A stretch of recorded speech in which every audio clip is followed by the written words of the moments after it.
High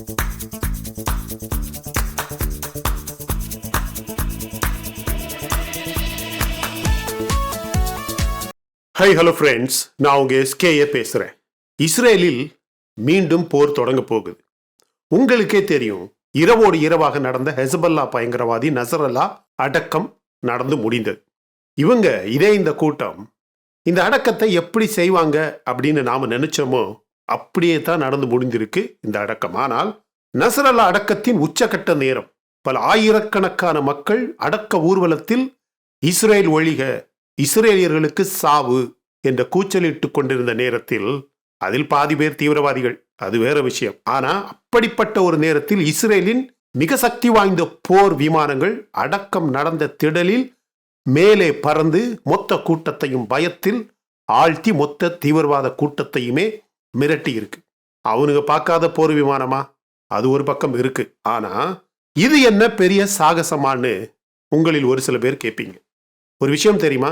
லெபனானில் மற்றும் லெபனானை சுற்றி இருக்கக்கூடிய பாதிக்கும் அதிகமான தீவிரவாதிகளையும் தீவிரவாத தலைவர்களையும் இஸ்ரேலின் ஐடிஎஃப் படை, இஸ்ரேல் நாடு அல்லது நெத்தனியாகு காலி செய்யணும் அப்படின்னு நினைச்சிருந்தா, நேற்று இரவு நடந்த இந்த அடக்க ஊர்வலத்தில் நசரல்லா உடலை சுற்றி இருந்த தீவிரவாத தலைவர்களை குறிவைத்து 1-2 பிரிசைஷன் அட்டாக் செய்தாலே போதுமானது. நீங்க இந்த வீடியோல பாருங்க, அவனுங்க அந்த நசரல்லா உடலை சுற்றி இருக்கக்கூடியவன் முகங்களை பாருங்க. அவன் ஒவ்வொருத்த முகத்திலையும் ஒரு பெரிய மரண பயம், பீதி தெரியுது. அதிகமான பேருக்கும் கேட்கறதுக்கே ஆச்சரியமாக இருக்கும். அந்த கூட்டத்தில் இருந்த பாதிக்கும் அதிகமான பேர் தீவிரவாதிகள் தான், பயங்கரவாதிகள் தான். அதனாலதான் இந்த ஹெஸ்பல்லா, ஹமாஸ் போன்ற தீவிரவாத கூட்டங்களை மொத்தமாக வேரோடு வேறாக அழித்து காலி செய்ய முடியறதே இல்லை. ஏன்னா அவர்களில் யார் தீவிரவாதிகள், யார் நல்லவன், யார் பொதுமக்கள் அப்படின்னு கண்டுபிடிக்கவே முடியாது. 10 லட்சம், 15 லட்சம், 20 லட்சம் பேர் இருக்கிறதுல நீங்க நினைப்பீங்க ஒரு 50,000 பேர் தீவிரவாதியா இருப்பான், ஒரு 1 லட்சம் பேர் தீவிரவாதியா இருப்பான் அப்படின்னு நினைப்பீங்க.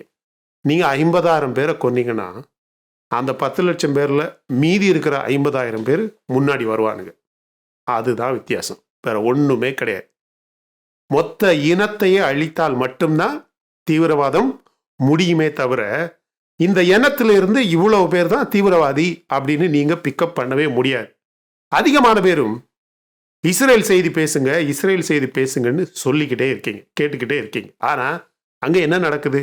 போர் இன்னும் வரப்போகுது. அமெரிக்க அதிபர் டொனால்ட் ட்ரம்ப் சொல்றாரு, இஸ்ரேல் என்ன செஞ்சாலுமே அது அவங்க விருப்பம், எனக்கு பிரச்சனை இல்லை. ஹமாஸ் எப்படி இந்த ஹாஸ்டேஜஸை ட்ரீட் பண்ணுறானுங்க நீங்களே பாருங்க. பிணை கைதியாக இருந்த இஸ்ரேலிய மக்களை, அது குழந்தைகளாக இருக்கட்டும், பெண்களாக இருக்கட்டும், வயதானவர்களாக இருக்கட்டும், எப்படி சுட்டு கொலை செஞ்சிருக்காங்க, எப்படி ஊர்வலமாக கொண்டு வந்து ஹாஸ்டேஜஸ், இறந்த உடல்களை அசிங்கம் செய்யறாங்க, எல்லாமே உங்களுக்கு தெரியும். இவர்களிடம் இருக்கக்கூடிய மிகப்பெரிய ஒரு சிக்கல் என்ன தெரியுமா? இவர்களுடைய மூளையானது சாதாரணமான முறையில் வேலை செய்வதே கிடையாது. இவர்களுக்கு ஐக்யூ, இன்டெலிஜென்ட் கோஷியன்ட் என்பது 0 ஏன் அல்லது மைனஸ். இந்த நசரல்லா இறந்து எத்தனை மாதங்கள் ஆகிவிட்டது? இந்த சின்வர் இறந்து எத்தனை மாதங்கள் ஆகிவிட்டது? இவர்களுக்கு சரியான ஒரு அடக்கம் கூட பல மாதங்களாக எடுக்க முடியல. 50,000க்கும் அதிகமான காசா மக்கள் இறந்திருக்காங்க. அதுல எத்தனை பேர் தீவிரவாதி உங்களுக்கே தெரியும். எத்தனை பயங்கரவாத தலைவர்கள் இறந்திருக்காங்க அதுவும் உங்களுக்கே தெரியும். இதே இந்த நசரல்லா, சின்வர், இவர்களுடைய உயிர் எப்படி போச்சுன்னு உங்களுக்கே தெரியும். ஆனா இவர்கள் செய்யக்கூடியது எதுவுமே தன்னுடைய மூளையை பயன்படுத்தியதாக நமக்கு தெரியவே இல்லை. இவர்கள் தன்னுடைய மூளையை பயன்படுத்தி நாம பாதிக்கப்பட்டிருக்கோம், நம்ம இனம் அழியுது, நம்ம செயின் ஆஃப் கண்ட்ரோல் அழியுது, நாம மொத்தமாக இல்லாமல் போய்விடுவோம் என்ற ஒரு கவலையே கிடையாது. ஏன் தெரியுமா? அவர்களுக்கு அப்படி யோசிப்பதற்கு மூளை வேலை செய்வதே கிடையாது. இது ஹெஸ்பல்லா மட்டுமல்ல, ஹமாஸ் மட்டுமல்ல, ஈரானில் இருக்கக்கூடிய கமீனி கூட்டமும் அப்படித்தான், பாகிஸ்தானில் இருக்கக்கூடிய பூட்டோ கூட்டமும் அப்படித்தான். இந்த பாகிஸ்தானை பாருங்க, அவனை பத்தி பேசவே கூடாதுன்னு நினைச்சாலும் ஏதாவது ஒரு டாபிக் கண்டிப்பா வந்து விழும். எல்லாருமே இந்தியாவுக்கு எதிரான கிரிக்கெட் பார்க்கறதுலயே ரொம்ப பிஸியாகவும் இன்ட்ரெஸ்டாகவும் கவனமாகவும் இருந்திருப்பீங்க, இருக்கிறீங்க. ஆனா இதே இந்த தீவிரவாத நாடு நம்ம எல்லையில என்னென்ன மிருகத்தனமான தீவிரவாத செயல்களை செய்யறானுங்க தெரியுமா? இதே இந்த இந்திய அரசு, இதே இந்த ஜெய்சங்கர், பெரிய பெரிய இந்திய இறையாண்மை, தீவிரவாத ஒழிப்பு அப்படி இப்படின்னு பேசக்கூடிய எல்லாருமே செய்வது, இந்த கிரிக்கெட்டை பொறுத்த அளவில் நம்ம நாட்டு அரசியல்வாதிகளும் சரி, நம்ம நாட்டு அரசும் செய்வது படுமுட்டாள்தனம். அவன் ஒரு தீவிரவாத நாடு, அவன் ஒரு தீவிரவாத கூட்டம். அவனோடு நாம கைகோர்த்து விளையாடுறதுக்கு முன்னாடி அவன் நம்ம நாட்டுக்கு எதிராக, நம்ம மக்களுக்கு எதிராக, மிடில் கிளாஸுக்கு எதிராக செய்யக்கூடிய எல்லா தவறுகளையுமே அவன் நிறுத்தணும். இங்க இருக்கக்கூடிய ஒரு சில கைக்கூலிகள், அது விளையாட்டு, அண்டை நாட்டு உறவை சரி செய்ய இது ஒரு வாய்ப்பு, விளையாட்டையும் அரசியலையும் கலக்கவே கூடாது, அப்படி இப்படின்னு 1000 வெட்டி பேச்சு பேசுவானுங்க. Utter nonsense, total irrational mind set. அது அவன் எல்லையில எந்த தீவிரவாதமுமே செய்யாம இருந்தா.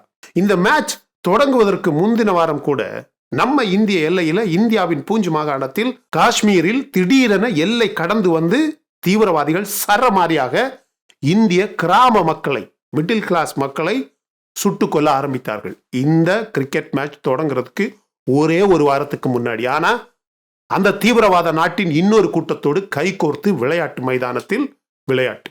சோ எல்லையில அவன் கொல்லக்கூடிய, அவன் தீவிரவாதம் செய்து கொல்லக்கூடிய மக்களின் உயிர் என்பது உங்களுக்கு ஒரு மைதான விளையாட்டை விட சாதாரண விஷயம். எதுக்காக அப்படின்னு நீங்க பாத்தீங்கன்னா, இது ஒரு சின்ன வியாபார நோக்கம்.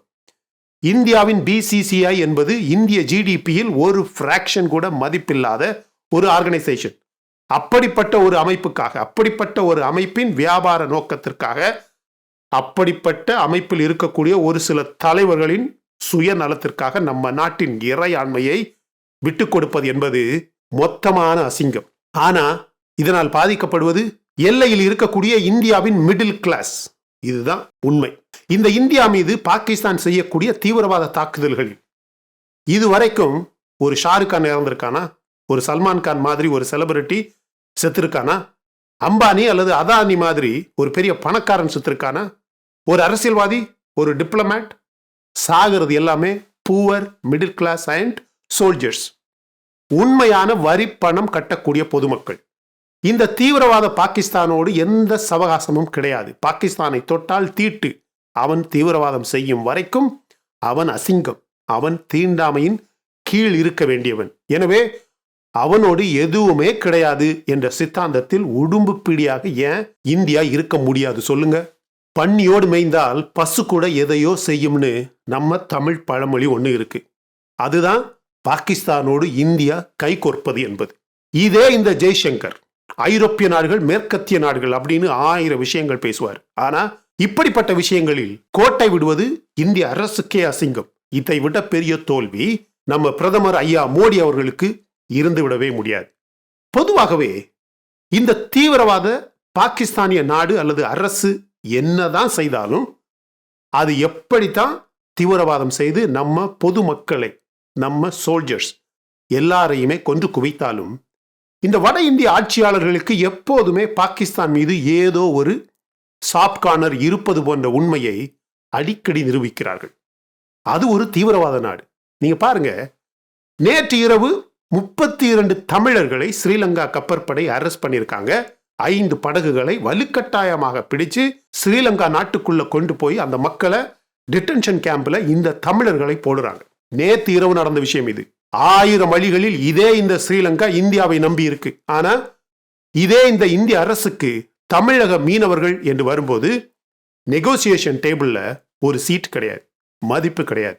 இதே இந்த தமிழர்களுக்காக தினசரி ஸ்ரீலங்காவின் டிடென்ஷன் கேம்புக்கு போகக்கூடிய தமிழக மக்களுக்கான ஒரு நியாயத்தை, தீவிரமான நியாயத்தை, அதாவது நிரந்தரமான நியாயத்தை இவர்களால் கொடுக்க முடியல. உடனே இவங்க சொல்றது அது அவனுடைய டெரிட்டரிக்கு உள்ள போனா அவன் விடுவானான். அப்படியெல்லாம் இல்லைங்க. 2025ஆம் ஆண்டு தொடங்கி இன்னும் 2 மாதங்கள் கூட முடியல. இதுவரை 131 தமிழர்களை டிடென்ஷன் கேம்ப்ல ஸ்ரீலங்கா அடைச்சிருக்கு. 18 மீன்பிடி படகுகளை இம்பவுண்ட் செஞ்சிருக்கு. பாக்பே அந்த ரீஜன் யாருடைய? மீன் வளம் கொட்டி கிடக்கக்கூடிய மெரைன் ரிசோர்ஸ், தங்க சுரங்கம் மாதிரி இருக்கக்கூடிய இந்த பால்க்பே யாருடையது? அங்கதான் இவங்க மீன் பிடிக்கிறது. கச்சத்தீவு சிக்கல் என்னாச்சு? அதை எப்ப பேசி முடிப்பீங்க? தேர்தல் வரும்போது மட்டும் வந்து முன்னாடி நின்றுட்டு பேசுறீங்க, நாங்க அதை செய்வோம் இதை செய்வோம்னு. ஆனா இப்படி நூற்றுக்கணக்கான தமிழர்கள் அவர்களுடைய படகுகளை விட்டு, தங்களுடைய குடும்பங்களை விட்டு பிரிந்து போயும் இந்த ஸ்ரீலங்கா நாட்டுக்குள்ள டிடென்ஷன் கேம்ப்ல இருப்பது ஒரு சில தலைவர்களுக்கு தன்மான பிரச்சனையாக தெரியல. வடக்கு எல்லையில இருக்கிற மக்களையும் காப்பாற்ற முடியல, தெற்கு எல்லையில இருக்கிற மக்களையும் காப்பாற்ற முடியலைன்னா இந்தியாவின் சோ கால்டு மிலிட்டரி பவர், இந்தியாவின் மிடில் கிளாஸ் மக்கள் எங்க போவாங்க? கூலிக்கு வேலை செய்பவர்கள் எங்க போவாங்க? மீனவர்கள் எங்க போவாங்க? இந்தியாவின் எல்லை பாதுகாப்பு என்பதன் அர்த்தம் என்ன? மூன்றாவது பெரிய மிலிட்டரி, நான்காவது பெரிய மிலிட்டரி, ஐந்தாவது பெரிய பொருளாதாரம், எப்போதோ ஆக போகும் டெவலப்டு கண்ட்ரி என்ற அந்தஸ்தின் அர்த்தம் என்ன சொல்லுங்க? அப்ப கூட மீனவர்கள் டிடென்ஷன் கேம்புக்கு போவாங்க, காஷ்மீர் எல்லையில் மிடில் கிளாஸ் மக்கள் சாவாங்க. ஆனா நீங்க தீவிரவாத நாட்டின் தீவிரவாதிகள் கூட கிரிக்கெட் விளையாடுவீங்க. அப்ப கூட நீங்க ஸ்ரீலங்காவுக்கு $1 பில்லியன் பணமும் மருந்தும் உணவும் துணியும் அனுப்புவீங்க. ஆனா உங்ககிட்ட வாங்கிக்கிட்டு அந்த கையை நக்கிக்கிட்டு, நக்கிற கை காயறதுக்கு முன்னேயே அந்த கையை சைனா கிட்ட நீட்டி காசு வாங்குவான். இதே இந்த ஸ்ரீலங்கா, இதே இந்த பங்களாதேஷ். இந்தியாவை அவங்கிட்ட அசிங்கமா பேசுவான். இந்தியாவை தாக்குறதுக்கு, இந்தியாவை அழிக்கிறதுக்கு, இந்தியாவின் பொருளாதாரத்தை கீழே கொண்டு வர்றதுக்கு எல்லா ஐடியாவும் சைனாவுக்கு கொடுப்பான். இந்தியாவின் வெளியுறவு கொள்கை என்பது இப்படியெல்லாம் செய்யும் போது எனக்கு சுத்தமாக புரியவே இல்லை. இதே கதை தான் பங்களாதேஷ், நேபாள் போன்ற நாடுகளோடு இந்தியாவுக்கு நடக்கு. பங்களாதேஷ் அந்த நாட்டில் சிறுபான்மை மக்களை எப்படி கொடுமை செய்யறான்னு உங்க எல்லாருக்குமே தெரியும். மறுக்க முடியுமா? இந்தியாவின் ஜெய்சங்கர் ஒரு நியாயம் சொல்றேன் கேளுங்க.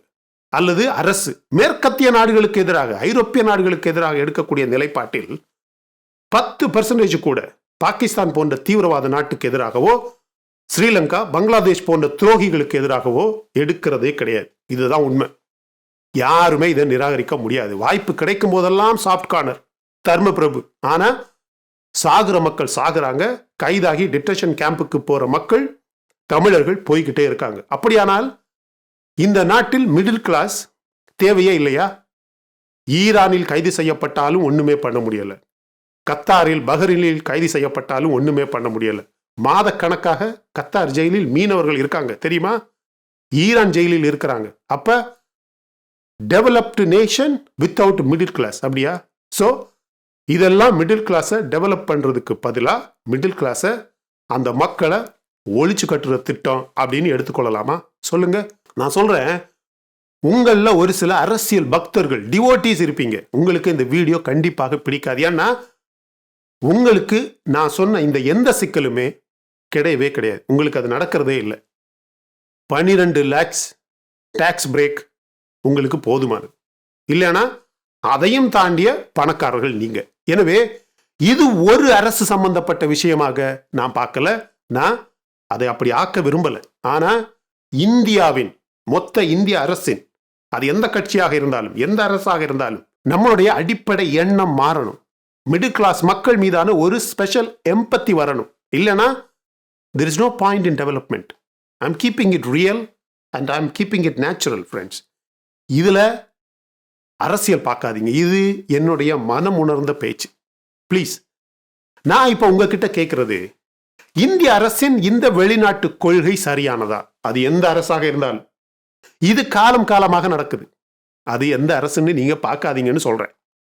இந்த மிடில் கிளாஸ் மக்களுக்கு எதிரான மெத்தன போக்கு சரியானதா? சரியில்லைன்னா அதை எப்படி சரி செய்யலாம்? எங்கேயோ ஸ்டார்ட் பண்ணோம், இப்ப எங்கேயோ போயிருக்கு பாருங்க. நஸ்ரல்லா அடக்கத்துல தொடங்கி இந்தியாவின் மிடில் கிளாஸ்ல முடிஞ்சிருக்கு. பட் கண்டிப்பா கமெண்ட் பண்ணுங்க மை டியர் ஃப்ரெண்ட்ஸ். நான் கேட்ட இந்த கேள்விகளுக்கு நம்ம நாட்டில் நடக்கிறது, முக்கியமாக இந்த வெளிநாட்டு கொள்கை, ஃபாரின் பாலிசி, மிடில் கிளாஸுக்கு எதிரான ஒரு ஃபாரின் பாலிசி, அது வடக்காக இருந்தாலும் தெற்காக இருந்தாலும், முக்கியமாக நம்ம கன்னியாகுமரி, ராமேஸ்வரம், தனுஷ்கோடி இந்த மாதிரியான மக்கள் போயும் ஸ்ரீலங்கால டிடென்ஷன் கேம்ப்ல இருக்கிறது எவ்வளவு கொடுமை பார்த்தீங்களா? இல்லீகலா அமெரிக்கால போய் டிடென்ஷன் கேம்ப்ல இருக்கிறான். அதையே நம்ம பலரும் அது எப்படி அப்படின்னு கேட்கிறோம். இந்த ஸ்ரீலங்கா நாட்டுக்குள்ளாடி நம்ம தமிழர்கள் டிடென்ஷன் கேம்ப்ல இருக்கிறது நம்ம தலைவர்களுக்கே ஒரு அசிங்கமா, ஒரு தன்மான பிரச்சனையா தெரியலையா? ஒரு கொஞ்சமாவது யூகோ வர வேணாமா? இதை பற்றி கமெண்ட்ல பதிவு பண்ணுங்க. ரொம்ப முக்கியமான வீடியோ. ஒரு சில பேருக்கு இதுல எதிர்மறையான கருத்துக்கள் இருக்கலாம். பட் என்னன்னு ஒரு நல்ல டீசென்ட் மைண்ட் செட்டோட சொல்லுங்க. சரியா? இந்த வீடியோ பிடிச்சிருந்தா லைக் பண்ணுங்க. இன்னும் நம்ம சேனலை நீங்க சப்ஸ்கிரைப் பண்ணலன்னா மற்ற வீடியோஸ் பாருங்க, உங்களுக்கு கண்டிப்பாக பிடிக்கும். பிடிச்சிருந்தா சப்ஸ்கிரைப் பண்ணா போதும் my dear friends. Thank you so much my dear friends for watching all my videos and supporting my channel. Until I come back with my next awesome video, it's bye bye from Suresh. Stay safe, stay positive stay active and stay fit and always dream big in your life. நம்மளால எப்போவுமே எதையுமே எங்கேயுமே சாதிக்க முடியும் அப்படின்னு நம்ம first நம்பணும் my dear friends.